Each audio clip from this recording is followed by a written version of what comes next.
Assalamualaikum warahmatullahi wabarakatuh. Perkenalkan, nama saya Andisa Salsabila dari kelas PJKRA.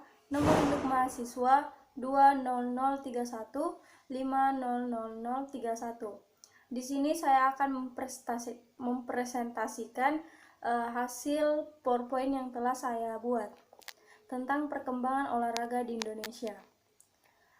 Yang pertama, pendahuluan. Definisi sejarah. Sejarah merupakan kajian sistematik tentang peristiwa masa lampau. Dengan memahami pengetahuan masa lalu, pemahaman itu turut membentuk masa kini dan keadaan sekarang dapat lebih dipahami. Adapun definisi olahraga. Olahraga merupakan kegiatan fisik yang mengandung sifat permainan dan berisi perjuangan dengan diri sendiri atau perjuangan dengan orang lain atau konfrontasi dengan unsur-unsur alam. Adapun sejarah perkembangan olahraga. Sejarah perkembangan olahraga di Indonesia dimulai sejak zaman raja-raja sebelum penjajahan hingga sekarang ini. Olahraga selain merupakan bagian dari kebudayaan manusia, juga merupakan bagian dari hidup manusia.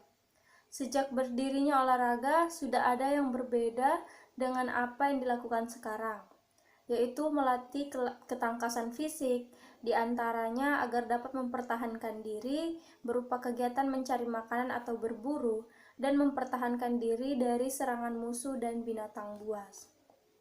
Kita masuk di 2. Pembahasan. Keolahragaan di Indonesia berkembang sebagai wujud transformasi pandangan bangsa dari waktu ke waktu, sejak masa sebelum kemerdekaan sampai sekarang. Perkembangan ini mengandung implikasi bagi pendidikan jasmani dan olahraga di tanah air dapat digolongkan ke dalam 3 tahap sesuai dengan bangsa yang menjajahnya, yaitu yang pertama masa penjajahan, masa kemerdekaan, dan masa Orde Baru. Pertama, pendidikan jasmani dan olahraga pada zaman penjajahan. Pada permulaan abad ke-19, masuk dan berkembangnya olahraga sistem zaman yang diciptakan oleh Johann Friedrich Gutsmuth pada tahun 1759 sampai 1839 di negeri Belanda. Dengan adanya perkembangan lebih lanjut, masuk pula sistem zaman yang diciptakan oleh Jan Spies dan Moltke negeri Belanda. Pengaruh-pengaruh ini selanjutnya digunakan oleh Belanda mula-mula hanya dalam kalangan militer, tetapi kemudian masuk juga di sekolah-sekolah dan masyarakat. Oleh karena itu, militer dalam penjajahan Belanda di Indonesia banyak mempunyai pengaruh, maka akhirnya di Indonesia militer, tetapi lingkungan sekolah bahkan lingkungan masyarakat. 2. Pendidikan jasmani dan olahraga pada zaman kemerdekaan pada tahun 1945 sampai 1967. Dengan diproklamasikannya kemerdekaan Indonesia 17 Agustus 1945, gerakan keolahragaan mengalami babak baru pemerintahan. Kementerian Pendidikan dan Pengajaran mempropagandakan penyelenggaraan latihan-latihan dan rehabilitasi fisik dan mental yang telah rusak selama penjajahan kolonial Belanda dan Jepang. Penyelenggaraan olahraga di sekolah-sekolah mulai digalakkan. Di setiap provinsi diusahakan pembentukan inspeksi pendidikan jasmani antara lain di Sumut, Sumteng, Jabar, Jateng, Jogja, Solo, dan Jatim. Ketiga, pendidikan jasmani dan olahraga pada zaman Orde Baru pada tahun 1968 sampai 1998.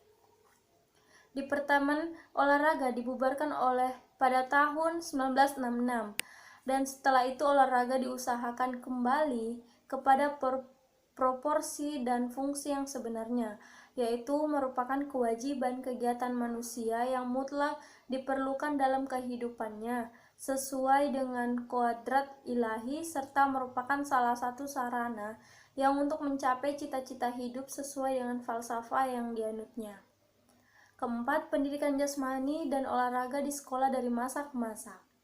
Sudah sejak saat proklamasi kemerdekaan, para pemimpin kita telah memberikan prihatin kepada olahraga di sekolah.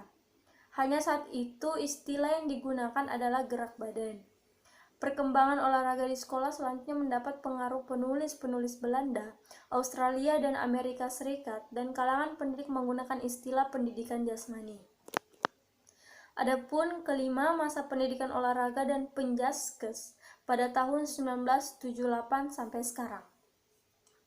Dalam perjalanannya dari tahun 1978 sampai dengan tahun 1995, nama olahraga di sekolah mengalami berbagai perubahan. Walaupun demikian, pelaksana olahraga di sekolah tetap ditekankan pada aspek pendidikan.